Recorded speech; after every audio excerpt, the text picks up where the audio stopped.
It's the Texas weather discussion video for Wednesday, the 29th of November. I'm Donovan Neal, pretty much the same story. North Texas remains pleasant and dry for the rest of this week. However, rain chances do start to increase as soon as the middle of next week. Let's take a look at the water vapor satellite view. We have a little shortwave trough passing to the north of us. That subtropical jet stream is dipping in our area. A cold front comes in through here by dry fashion early this morning. Can you spot it? Can you spot where it is?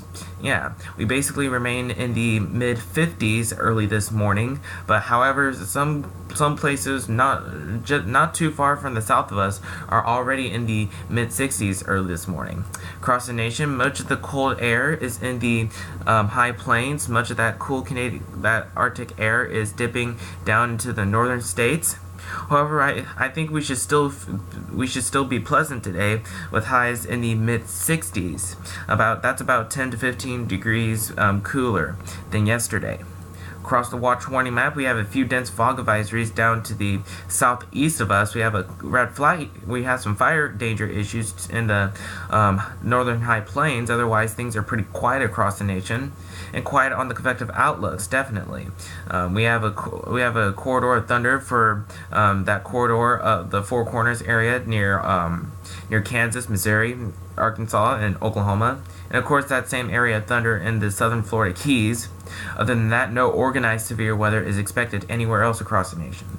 This is the average rain for the next 7 days, valid through Wednesday, December 6th. You can see much of the rain amounts still confined to the Pacific Northwest, and the global models have actually increased the amount of rain that we get for next week, and this is showing about a max of half of an inch of rain, over half an inch of rain for parts of North Texas, but we generally stay below the 1 inch rain. Depends on how much rain that we get. And for the tropics, hurricane season, the 2017 Atlantic hurricane season ends tomorrow, and it's pretty much done at this point. So let's go out to the deterministic runs. This is the GFS, the 06Z run, valid today at noon. You can see a shortwave trough passing near Missouri and Arkansas. We remain in a flat ridge, and down where we are at, a surface low develops near Missouri and the Missouri and Oklahoma border. We stay dry with abundant sunshine with highs in the mid 60s. We could start out with a few clouds here and there, but we generally stay dry. Thursday, pretty much the same deal. Most that front lifts out of here. We remain mostly sunny. We may start the day in the low 40s, but we warm to the mid 60s. Same thing on Friday, the first day of December. Pretty much the same deal here. Highs in the mid to upper 60s with abundant sunshine. Absolutely great weather for high school playoff games taking place. This is the weekend. This is Saturday. Pretty much the same deal. Sunny. Highs in the mid to low 70s, and same thing on Sunday. Let's go out to Monday of next week. We have a new surface front developing in our area, which could create some cloudy conditions. Although a few pop-up showers and storms will be possible on Monday with a new developing front. Highs will be in the highs should be in the mid 70s. Tuesday, we could see a few scattered showers with the passing front. Otherwise, expect temperatures to drop to the mid 60s. And let's go out to a week from today, Wednesday, the 6th of December. I sense a pattern change here. We have a deep trough in the to the east of us. We have a ridge to the west.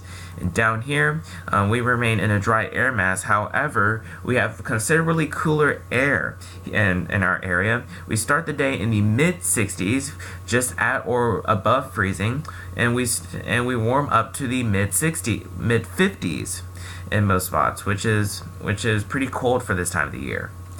The cooler than recent days, I mean.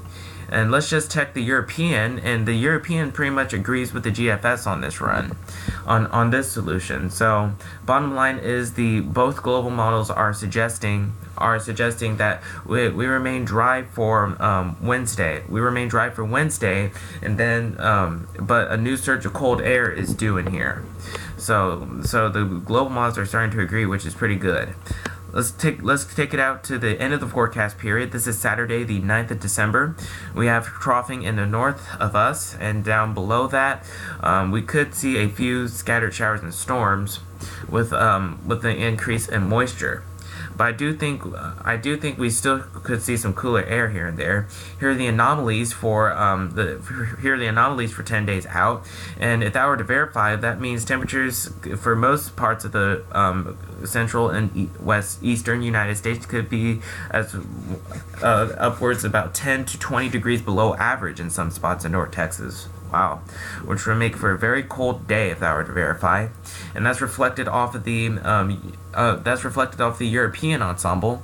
You can see we stay in the 60s and 70s until we get to Monday, but then that Arctic air rushes in here by Tuesday, and then after that we stay in the mid to upper 50s. Most of the ensemble members agreeing on that solution more. That's it for the Texas weather discussion video for today. I'll have more notes in the blog. The next video here should be posted at around 7 a.m. tomorrow morning. And if you can, catch your local TV stations on the air at 4, 5, 6, and 10 o'clock. Thanks for watching. Have a great day, and Godspeed.